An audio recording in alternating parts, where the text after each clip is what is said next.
So, welcome again to this Starknet Nairobi Bootcamp. We started about 6 weeks ago, and today we'll be having the third class, right?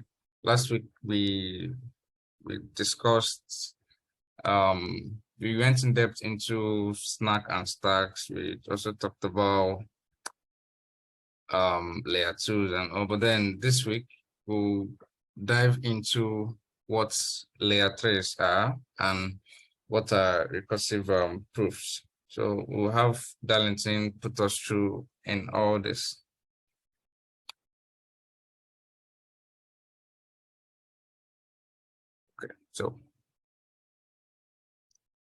Okay, so Darlington, just start up.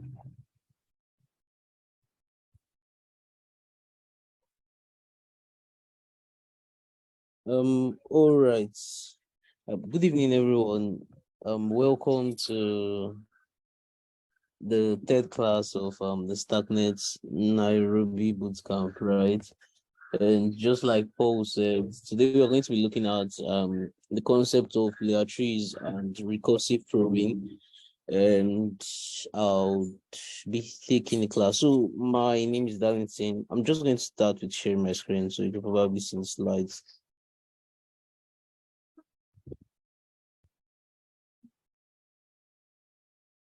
All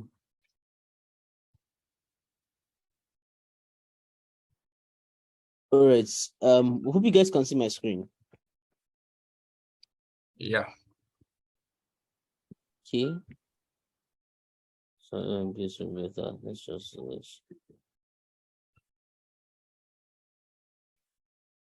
yeah. So like I said earlier, we are going to be looking at the concept of layer trees and recursive proofs. And it's going to be a very brief class. We're not going to be going very in-depth into any sort of mathematics or cryptographic complexities. We're just going to keep it as simple as we can. And all right, so I think why is this not moving? Okay, so the topics we're going to be covering, right? We're going to be looking first at introduction to layer trees. We're going to be looking at what layer trees are. Then we are going to be looking at advantages of layer trees. So why exactly would you need a layer tree? We just talked about a layer 2 a few weeks ago. Why stacking layers upon layers? What's exactly the use of having a layer tree? The third thing we're going to be looking at is the difference between storing data on Rollups, Validium, and Volition. So these are very important when it comes to solving the data availability problems with Rollups. And we're going to be looking at how Rollups like especially Starknet tackles the data availability problem. The fourth thing we're going to be looking at, right, is introduction to recursive proofs. We're going to be looking at recursive. By this time, we're going to be looking at recursive proofs, what exactly they are. Then we're going to be looking at recursive proofs in Sharp.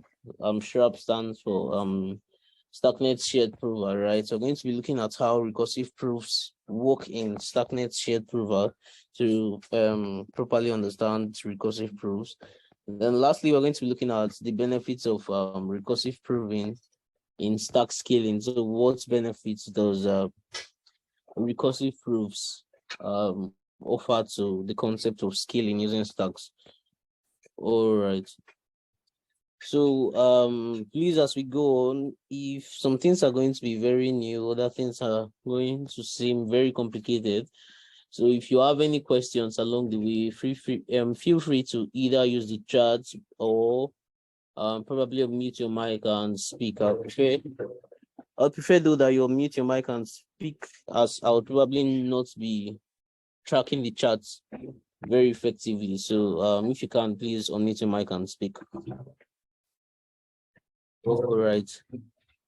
So before we proceed, I just want to ask, is there any noise in my background? Can you guys hear my voice very clearly? Yeah, I can hear you pretty much. All right. Okay, so over to our first outline, right, which is introduction to layer trees. So L3, which is something you've probably seen or come across before, is short for layer 3, just like L2 is short for layer 2.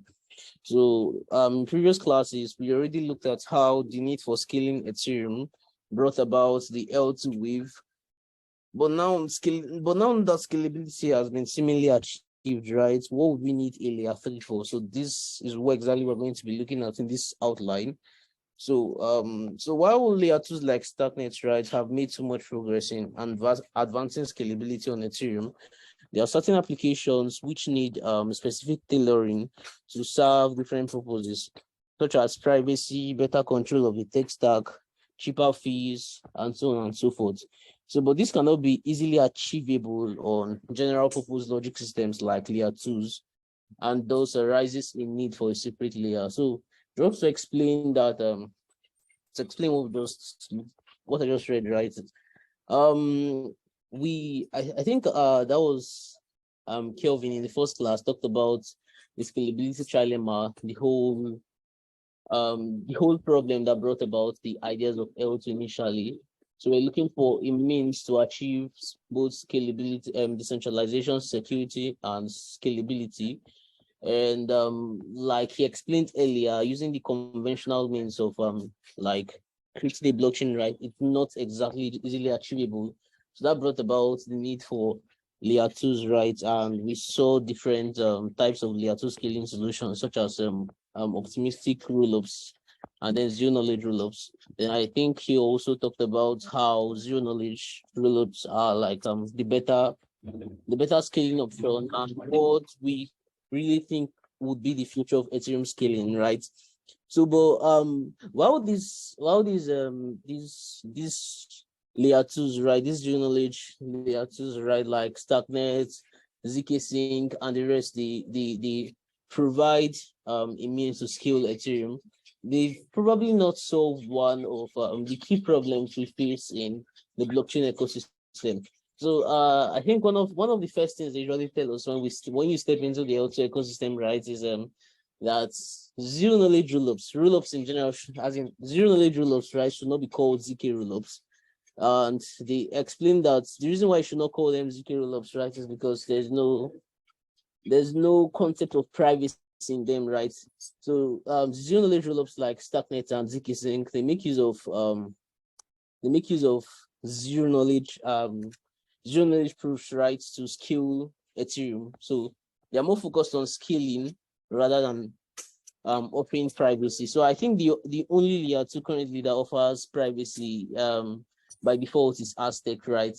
It's only, I think Aztec is the only layer 2 platform working on offering privacy, but the rest are mostly focused on offering scalability to Ethereum, right?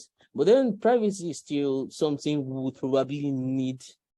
would definitely need on the blockchain, right, going forward, because I mean, if the blockchain, right, is going to gain adoption, is going to gain massive adoption, then we don't expect that every single part of our life is going to be on chain. I mean, open to everyone, right? We actually need an introduction of privacy.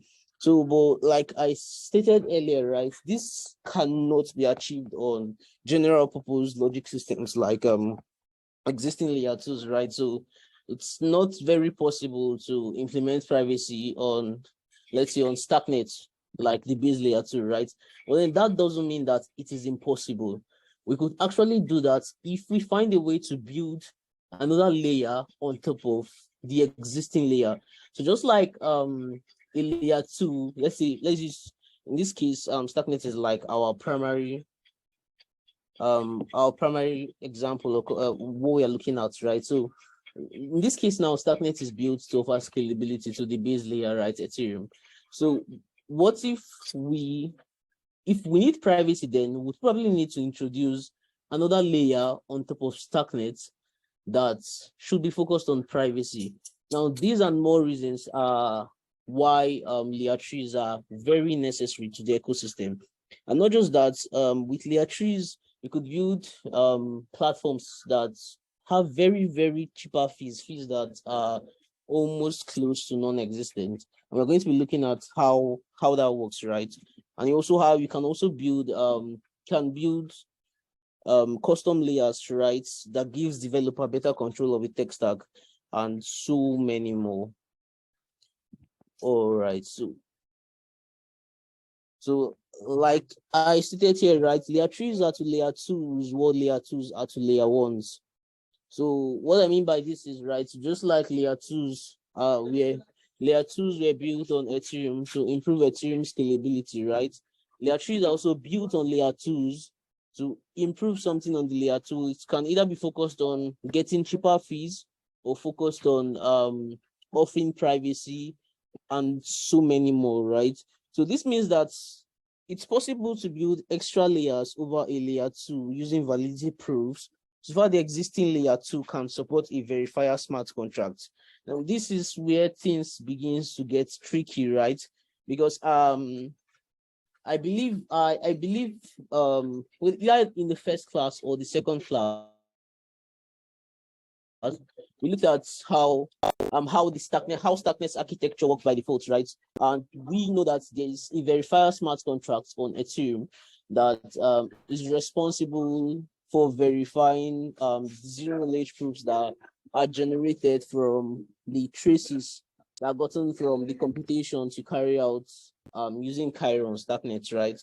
So just the way we have a verifier smart contract on the base layer that is responsible for verifying the zero knowledge proofs generated by sent by the layer 2, right? If we are going to build another layer on top of Starknet, that's on top of a layer 2, right? It means that layer 2 must be able to support a verifier smart contract that can verify zero knowledge proofs. Now this is where the concept of recursive proving comes in, because it's almost like you are now, we understand what recursion is, right? We are now trying to how do I put it? We are trying to verify a proof that verifies another proof. Okay? So the verifier smart contract verifies the zero knowledge proof that is sent by the layer 3, which in turn generates a zero knowledge proof that would be verified by the layer 1. So we're going to explain this in more details when we go fully into recursive proving. But before then, let's examine the Starknet fractal scaling architecture. So there's this so this is Starknet's fractal scaling architecture, right? The whole idea of how we could probably scale Ethereum better by adding more layers. So this was originally created by core engineers from Starkware, and I think Vitalik Buterin bought into the idea. So the whole idea was, okay, we have Ethereum, the base layer, right, the layer 1, and on top of Ethereum we have the public Starknet. So the public Starknet now is the layer 2. The public Starknet is the Starknet network we all interact with. So over the public Starknet, right, we can now build custom layer trees. So currently, you must have heard of StarkX, right? StarkX is currently still a layer 2, but I think in one of their blogs, right?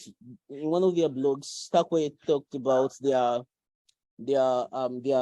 thoughts towards moving StarkX to be like a layer 3 over public Starknet, which is still not implemented yet, but it's part of, I think it's part of their roadmap. So just like I said, StarkX is going to be a layer 3, right? Now, for those that don't know what StarkX is, right, it's just, should I say, it's similar to Starknet, but it serves specific app purposes. Stuff like I think on StarkX we have Immutable, we have Surare, we have DYDX, and some other big protocols, right? So within the layer 3 ecosystem, right, we are still going to have the StarkX Validium. So we're going to look at what Validium is when we go into when we look deeper into Validium, Volition, and Rollups, how like Starknet tends to handle data and data availability problem. Then we're going to look at app-specific Starknet. Like I said earlier, with layer 3s, with the introduction of layer 3s, right, it will be very much possible to control the tech stack, right, and create custom layers that would probably suit your protocol. Then we would also have Starknet, and we have privacy Starknet. So privacy Starknet is going to be like a private Starknet where transactions are encrypted. Think of something like Aztec. So this is going to be possible using a layer 3. Then there's a layer 4 also, the concept of introducing a layer 4, which also on layer 4 there are plans to implement a private Starknet network.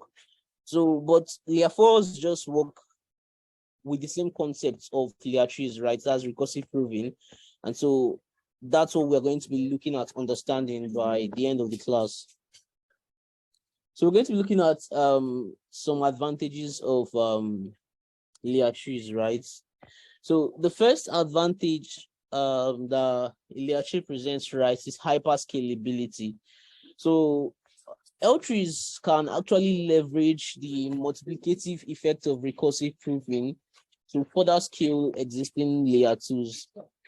In a case where the base layer 2 implements a verifier smart contract for verifying L3 proofs, which are in turn verified by a layer 1 verifier smart contract, we can create an elegant recursive structure where the layer 2 compression benefits is multiplied by the layer 3 compression benefits, which leads to more further compression.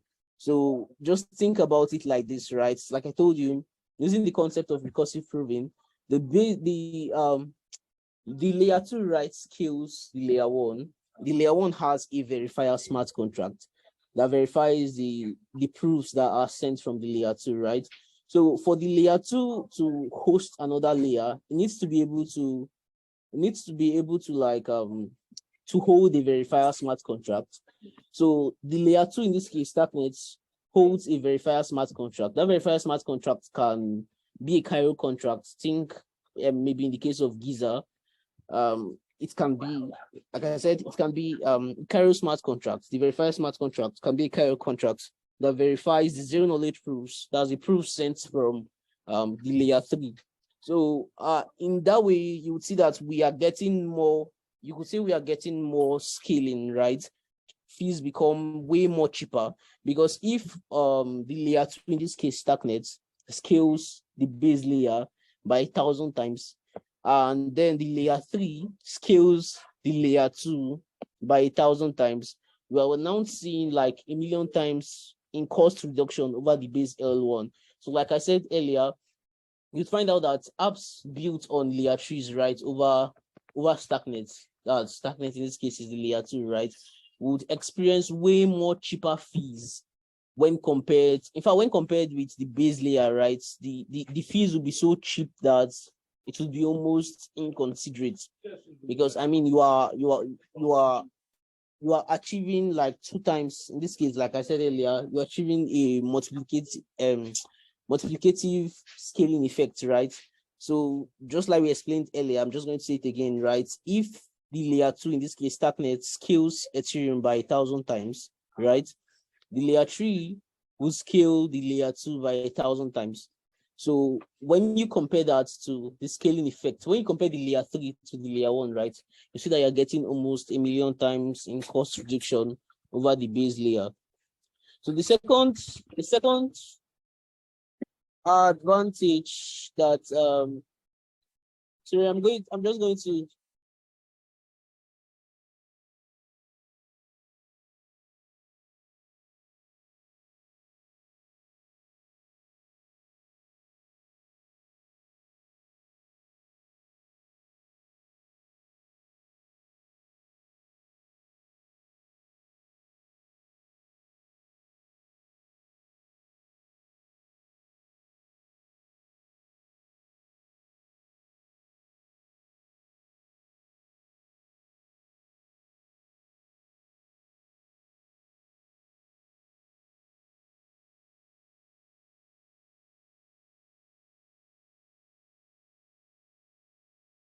okay guys, can you hear me now?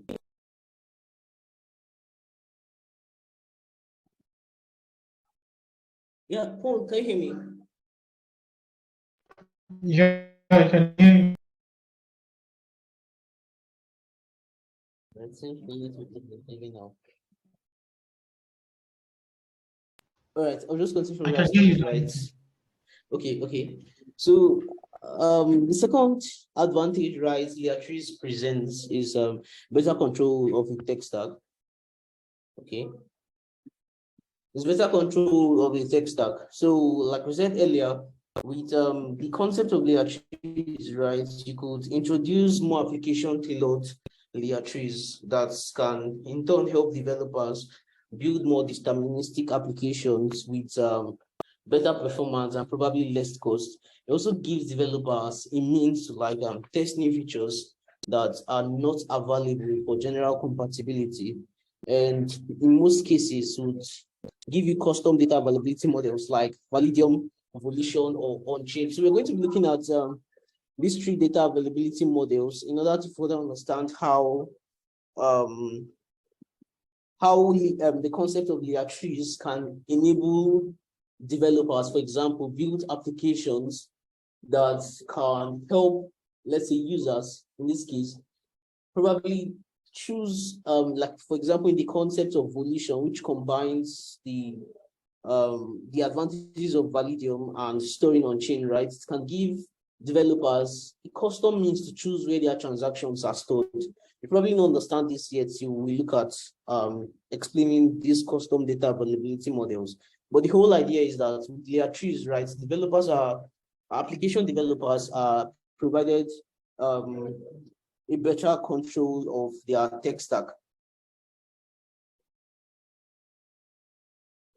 So the third important advantage that layer 3 presents, and like one that's considered very, very much important, right, is the fact that with layer trees, right, with the advent of layer trees, developers are like given the liberty to leverage zero knowledge proofs in creating privacy preserving apps on a public layer 2.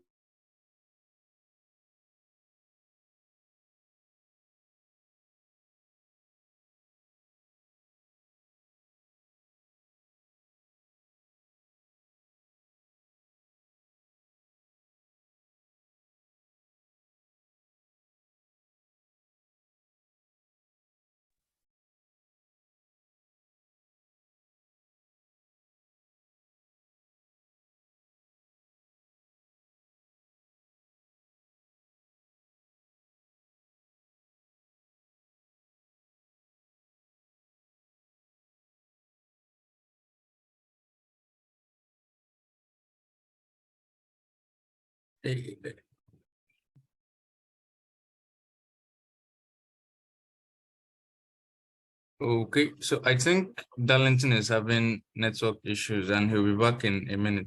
Okay, he's already back.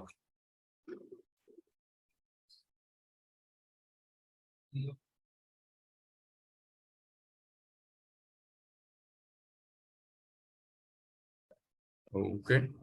Darlington, are you all good now? Sorry, can you guys still hear me? Yeah, we can hear you now. You kind of like tripped up a bit.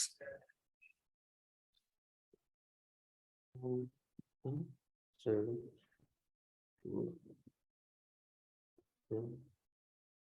Yeah, and can you see my screen? Yeah. All right. Okay, so I was actually explaining the fourth importance that layer trees presents, right? And that's simple and cheaper L3 to L2 interoperability. So like I was explaining, right, it's common knowledge that on or off ramping between L1 and L2s can, at this moment, can be very frustrating and notoriously very expensive.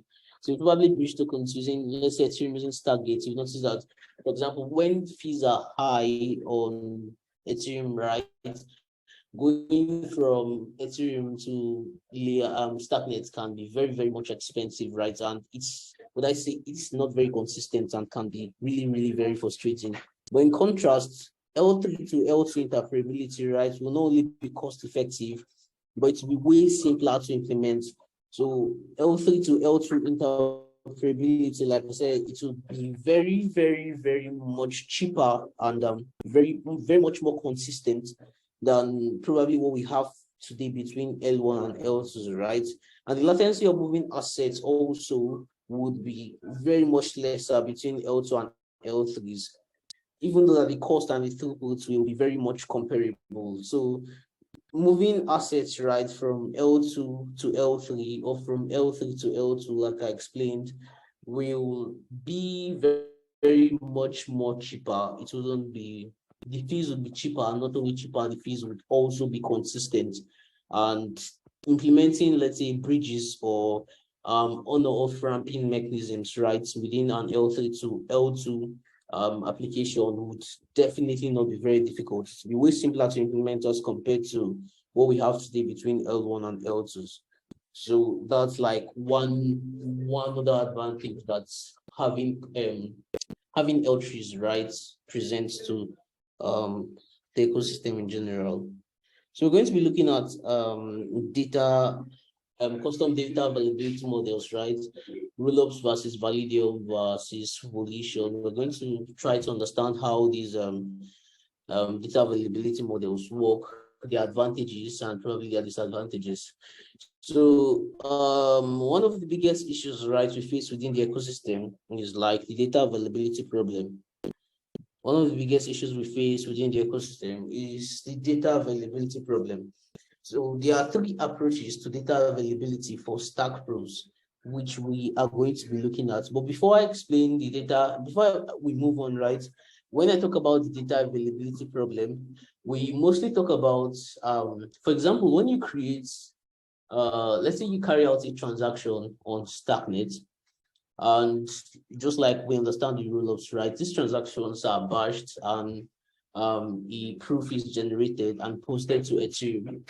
Now, it's not just enough to like post a proof that this transaction that was carried out was valid. So let's say Alice transfers to Bob and Bob transfers to Katie. So more of these transactions go on, right? We understand that the work of a roll-up, right, is to batch these transactions together. And after batching them together, generates a zero knowledge proof that, okay, these transactions were carried out, these traces were correct, and okay, yeah, these transactions were carried out, these traces are correct, right? And then we post these proofs to the verifier smart contract on Ethereum, that's the base layer, right? Which verifies that, okay, these proofs were, these transactions or these traces or whatever it is was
not so.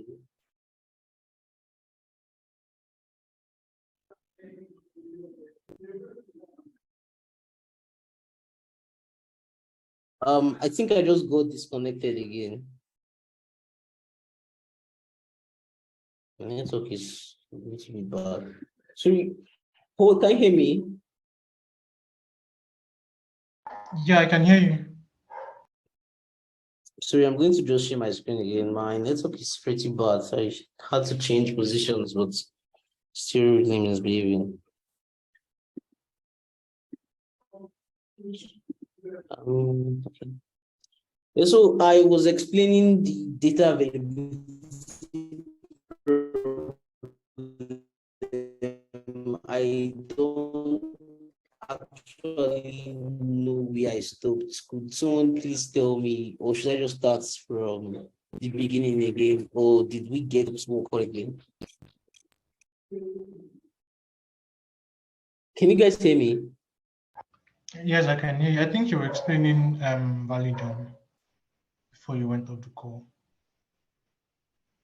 Okay, just before we proceed, right? Are you guys following?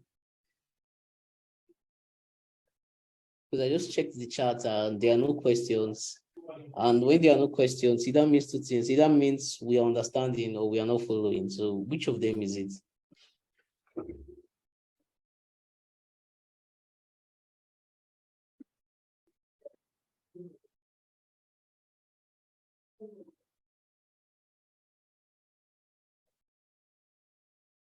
I'm not getting any feedback at all. No questions at all.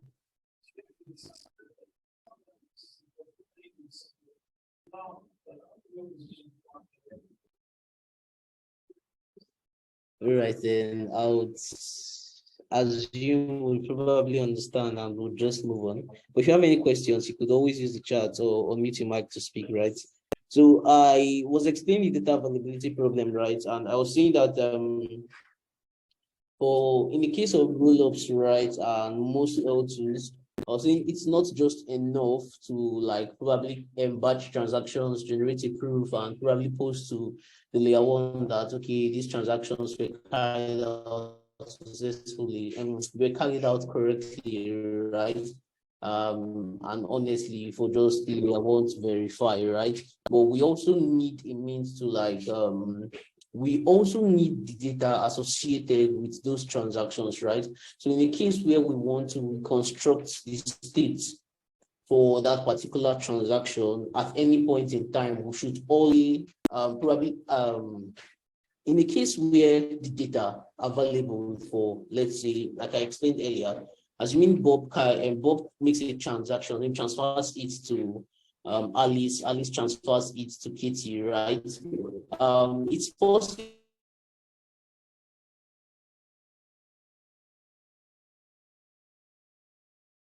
to probably batch all those transactions, right, and generate a proof that these transactions were carried out honestly. We can post that proof to the layer one, that's the base layer, that in this case Ethereum, right? And using the verifier smart contract of Ethereum verify that. But if the data associated with those transactions reconstructs the state of that transaction, so it now brings up a very big problem, right? Because it means that with the proofs, it is actually very necessary to get data involved in those transactions too. So what rollups do currently, right? What most major rollups do currently is that in association with the proofs, right, data is sent to the base layer, in this case Ethereum, right, in the form of call data. So, but the problem with the call data is that it is actually very expensive, and it serves as a very big limitations to most rollups currently. And although a lot of works are currently being put in place to ensure that the whole model is improved and transactions, like the cost of posting transactions on the base layer, can be reduced for layer 2s, right, and rollups.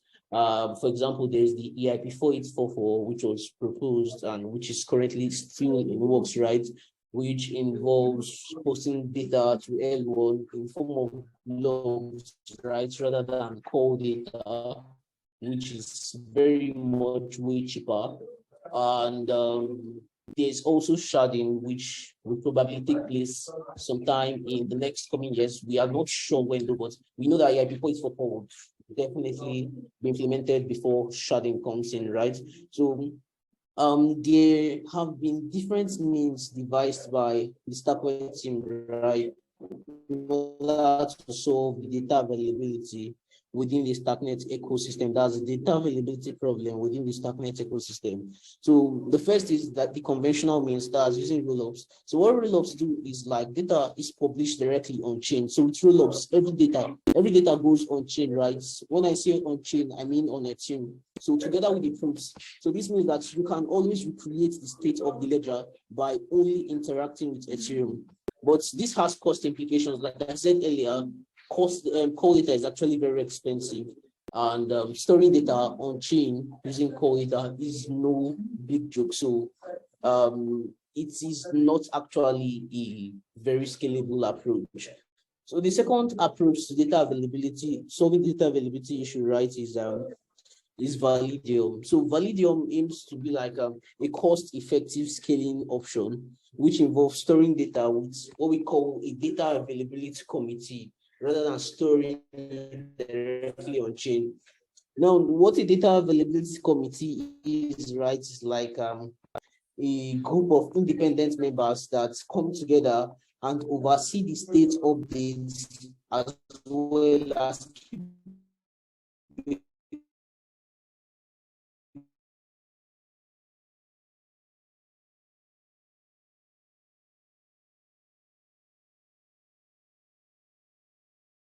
a copy of the processed data. Said that this is not a very vast store the data associated with rollups, but cheaper because in this case, data the ledger information, right, is stored on chain.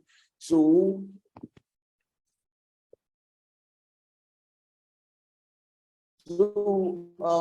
like I said earlier, with Validium, right, we need what we call a data availability committee. For example, in the case of Starknet, I think we have Nethermind, we have Consensus, and some other very big players in the ecosystem that form the data availability committee for Starknet, right?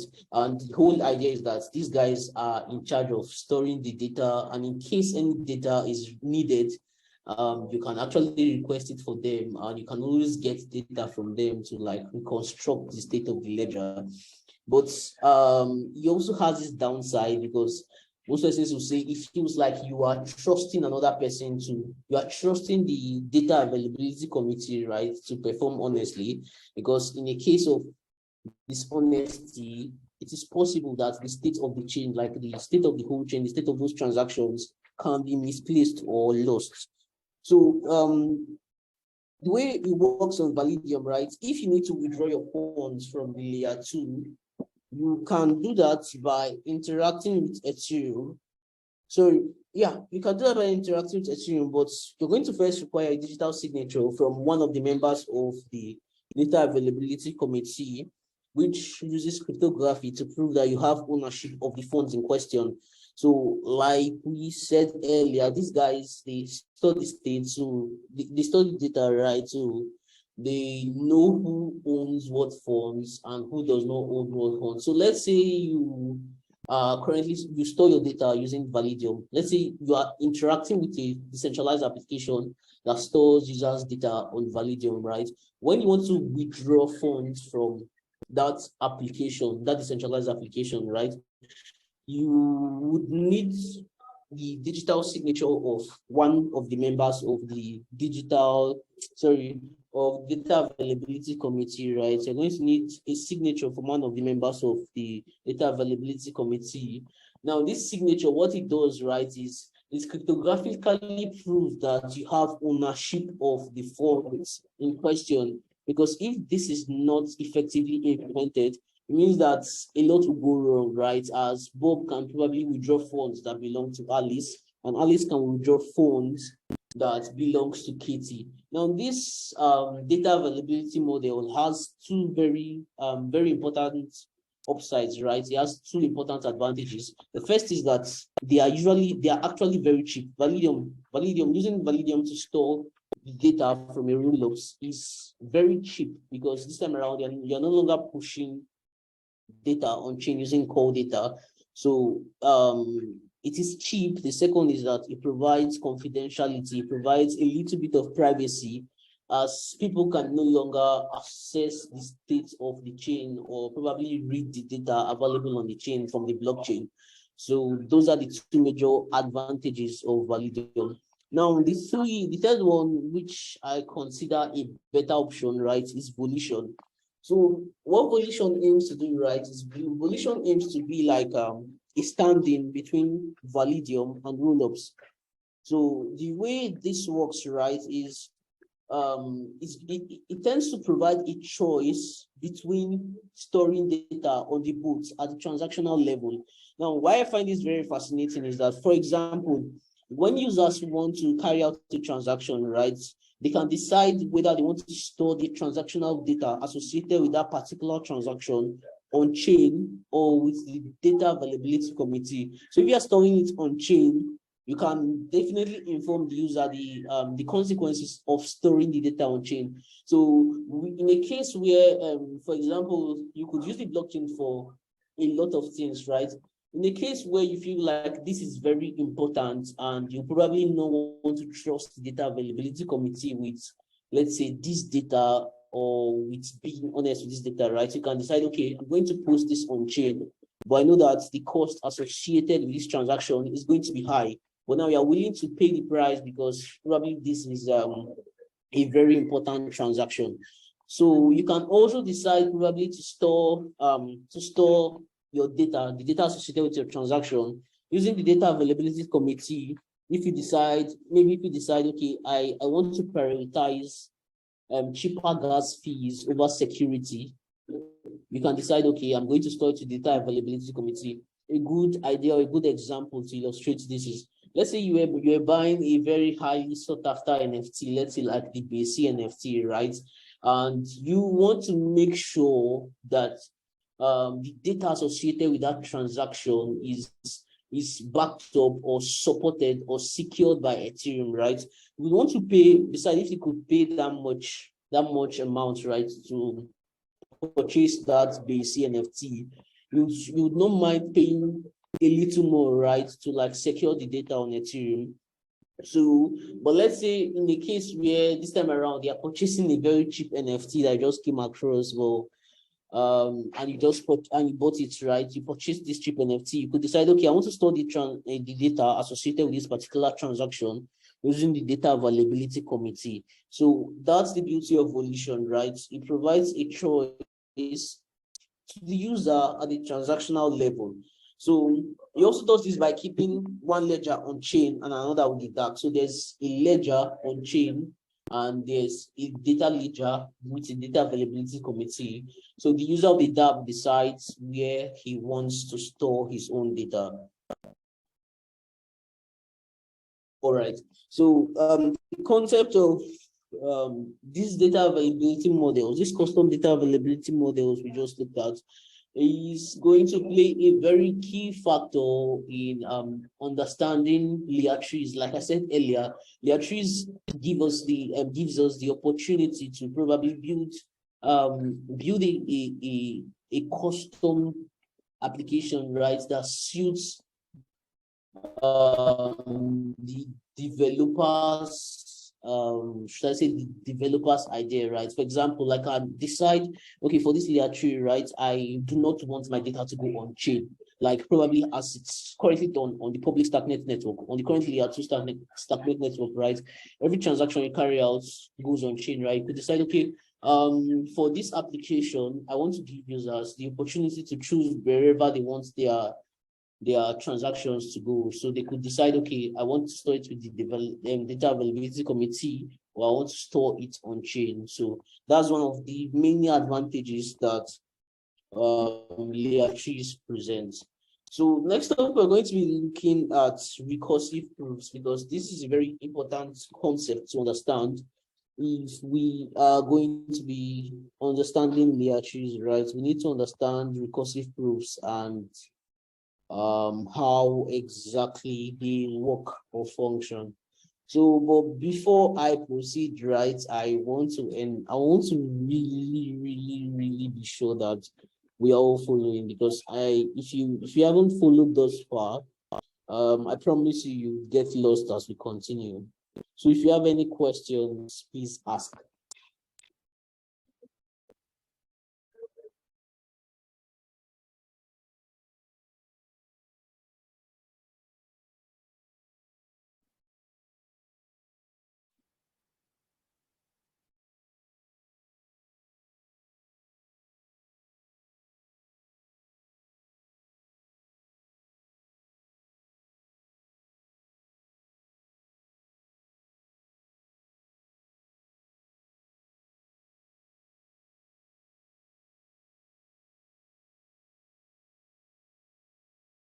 All right, I still can't see any questions or any hands raised. So I'm just going to assume that we all understand. All right, better still, because I feel very uncomfortable moving on without getting any feedback. If you understand, can you just like probably type in the chat that you're following or you understand or something? Let me be sure of where we currently are.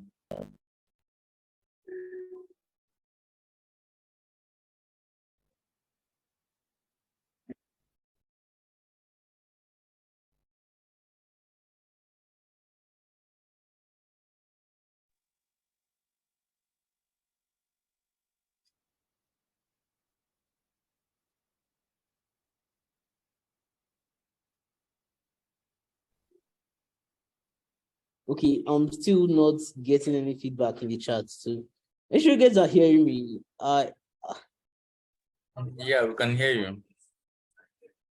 Okay, because the silence is very, very much uncomfortable.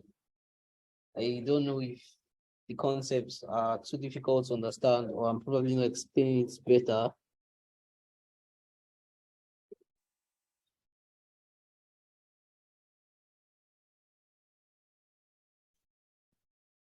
All right, then let's just move on because of time.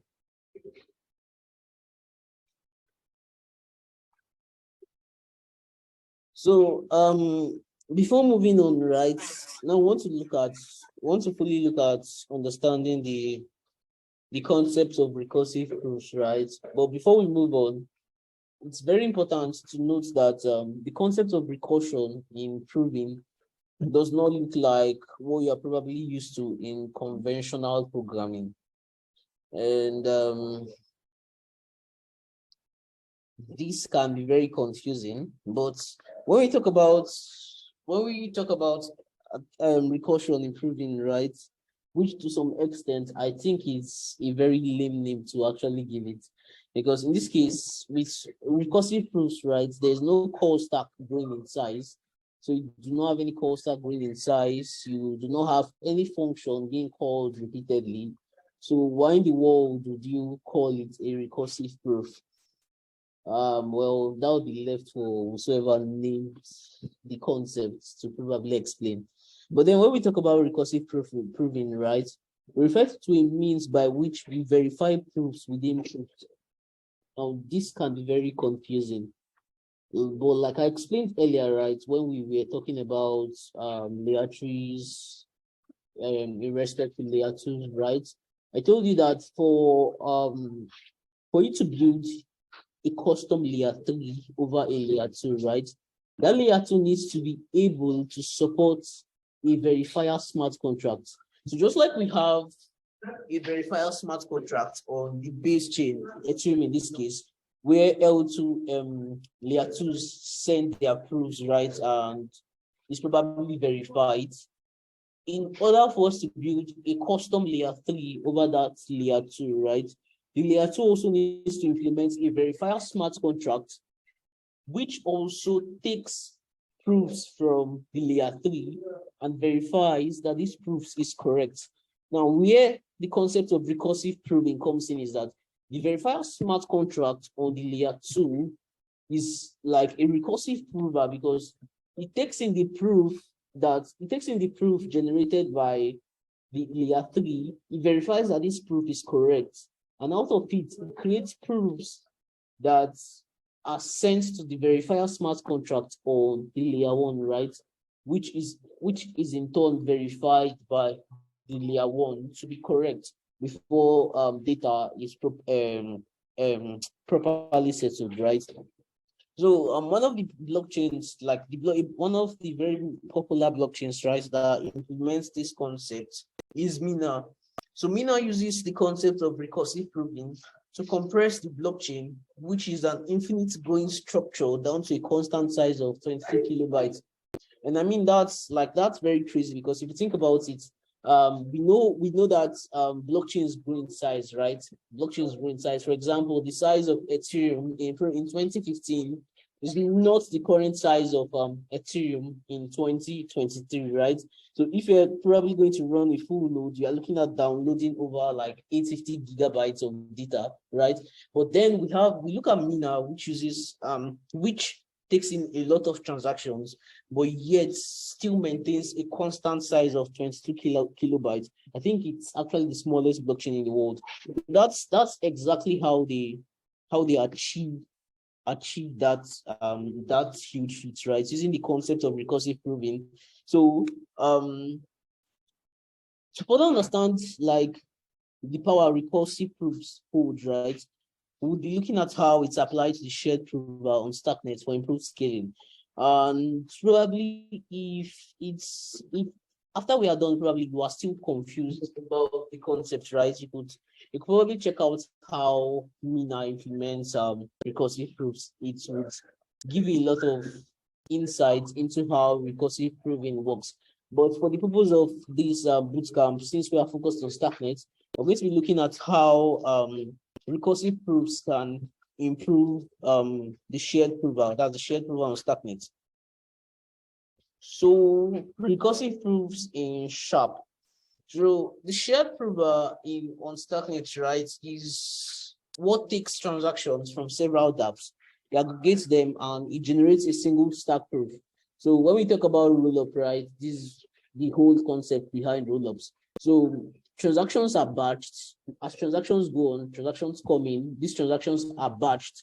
And probably after the last transaction comes in, right, a single stack proof is generated. The whole transactions are aggregated, right? And a single stack proof is generated from them, which is in turn posted to the base layer, in this case, Ethereum. And it verifies smart contracts, then it turns verify that this stack proof was correct, and every single transaction contained in it was performed honestly. So, but it is believed that the shared prover can be very much improved by implementing recursive proving. But before we see how recursive proving can improve the shared prover, we're going to look at the current state of the shared prover, right? The non-recursive flow of the shared prover, because I think the current shared prover does not implement recursive proving yet. So let's just see how the current shared prover works. So this is like an image that describes the current shared prover.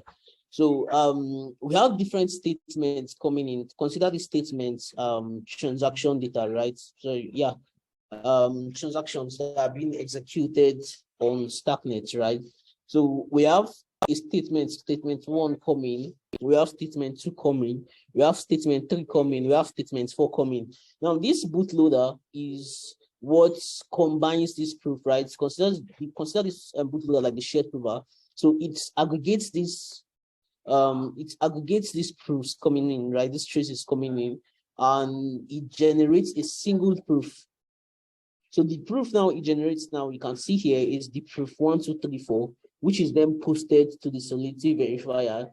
And if it's the solidity verifier verifies the transaction and says if it is valid or not. If it's not valid, the proof is rejected, right?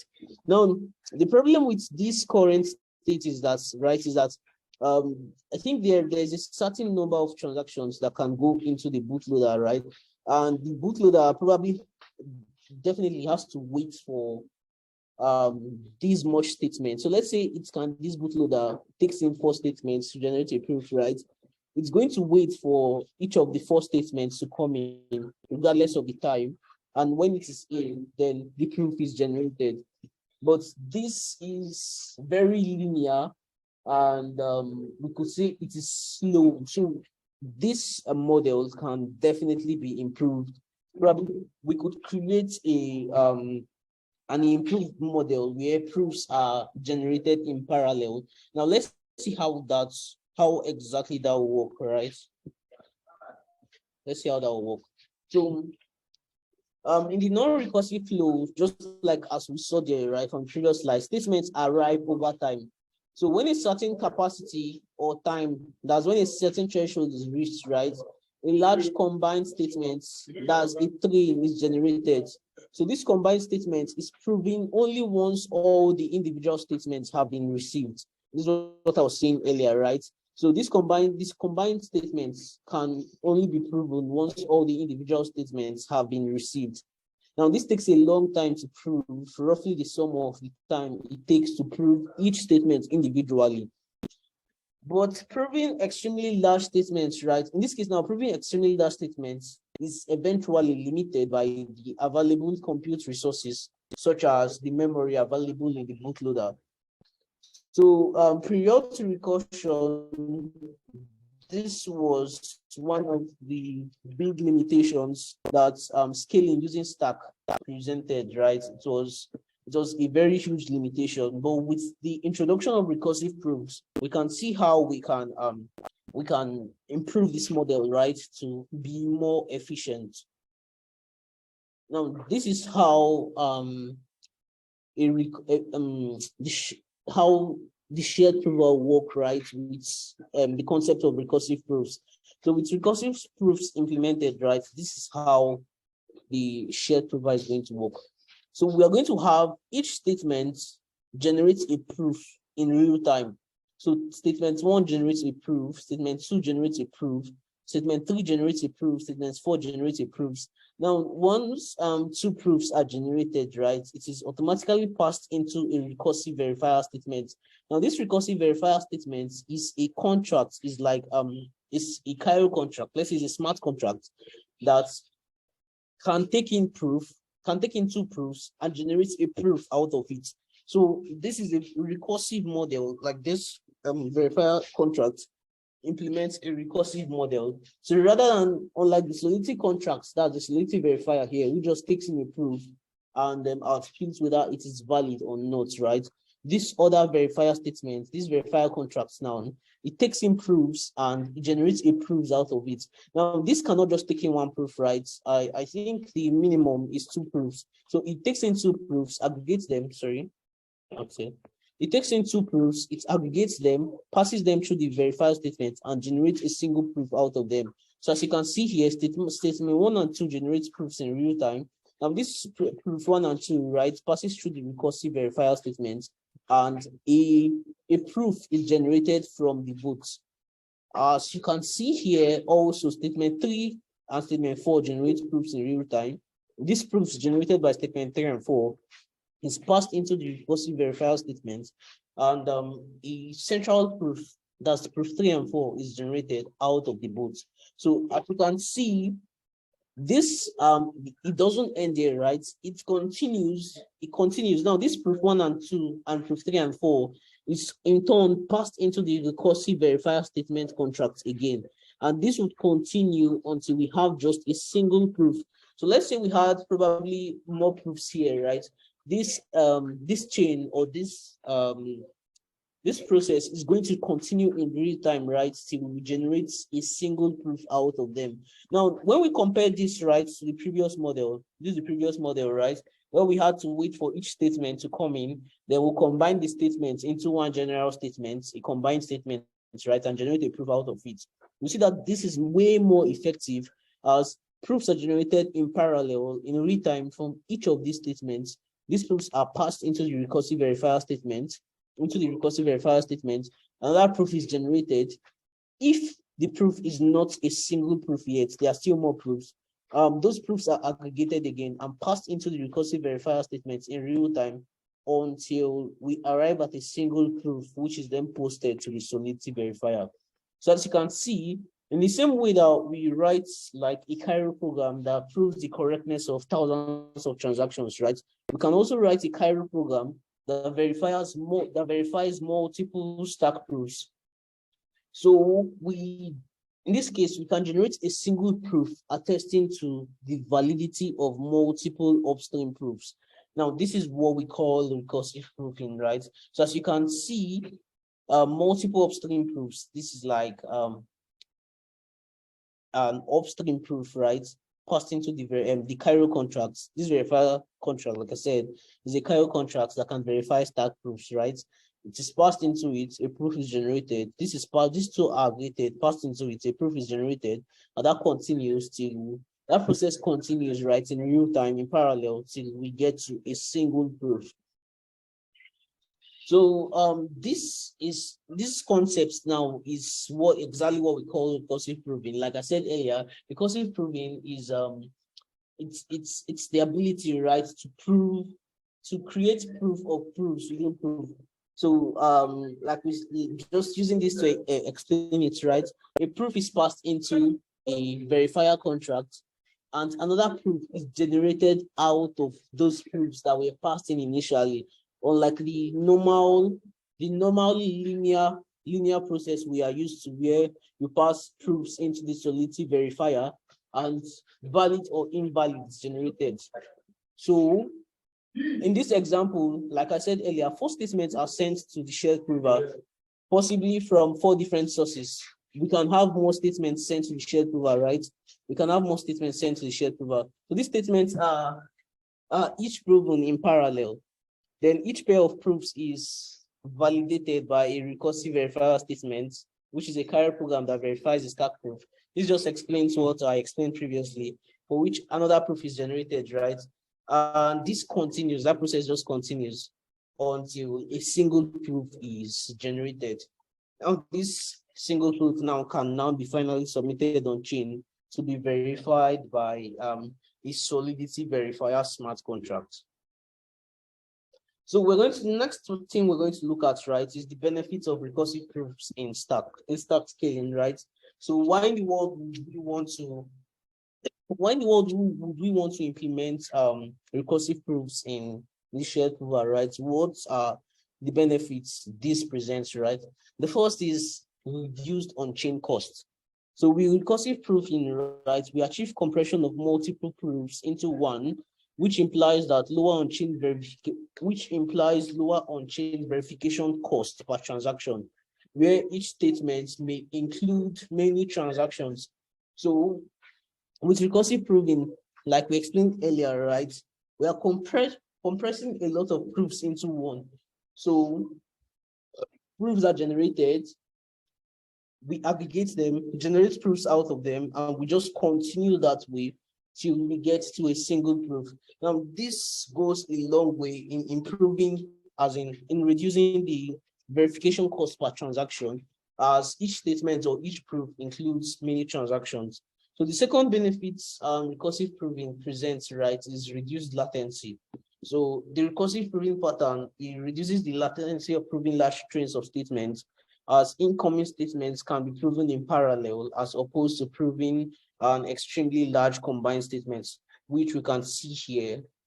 In this case, we had to wait probably for a certain amount of time, right, for a lot of statements to come in, and it is combined and a single proof is generated. But in this case, we are generating the proofs in parallel, we are generating proofs in real time, passing it into a recursive verifier statement, aggregating those proofs, generating a new proof, and just continue like that, right, in parallel till like we get to a single proof.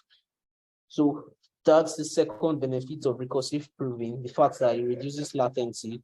Now, the third and the most important benefit of recursive proving, right, is the fact that it makes L3 a possibility. So like I explained earlier, recursive proving makes L3 a possibility because for a layer 3 to be built over a layer 2, that layer 2 has to implement a recursive verifier statement contract, right? That's the carrier contract that is capable of verifying a stack proof. And just like we explained, right, once a proof is generated from a proof, right, we can say that that model is implements recursive proving, right? So recursive proofs are what makes L3 possible. Recursive proofs are what makes L3, as in building layer 3 applications on existing layer 2s, very possible. And I think that ends the whole session on recursive proving and layer 3. So you probably have any questions at all you have as regards this, you could ask, and would provide answers, find answers.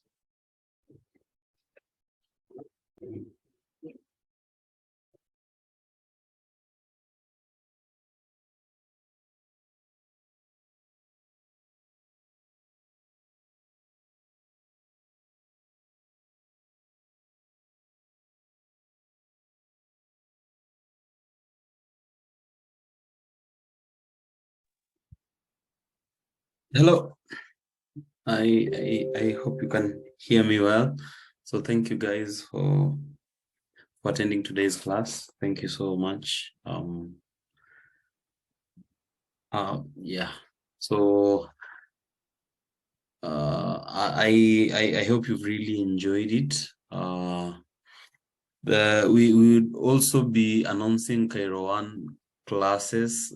You'd receive mails. If you haven't registered, kindly fill up the forms. And so we would send you notifications via mail regarding the start of Cairo 1 classes, where you'd be able to code. This was just a primer to get you into understanding the entire ecosystem. And I hope right now you have the background information which would necessitate the entire learning process for you guys. So thank you so much for attending. Those who haven't, kindly share the link. There'll also be a recorded version, which would also be shared via mail.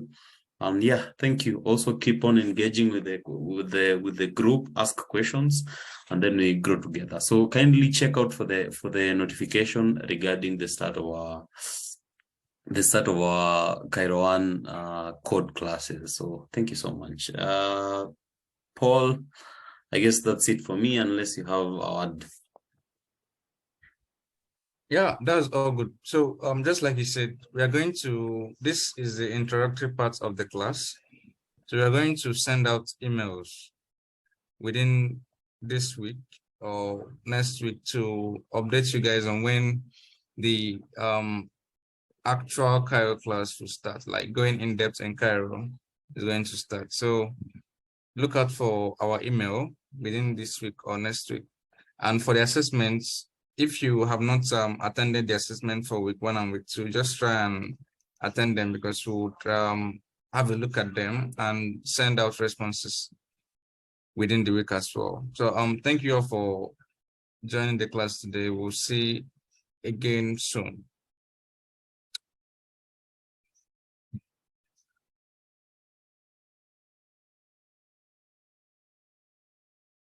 Okay, good night.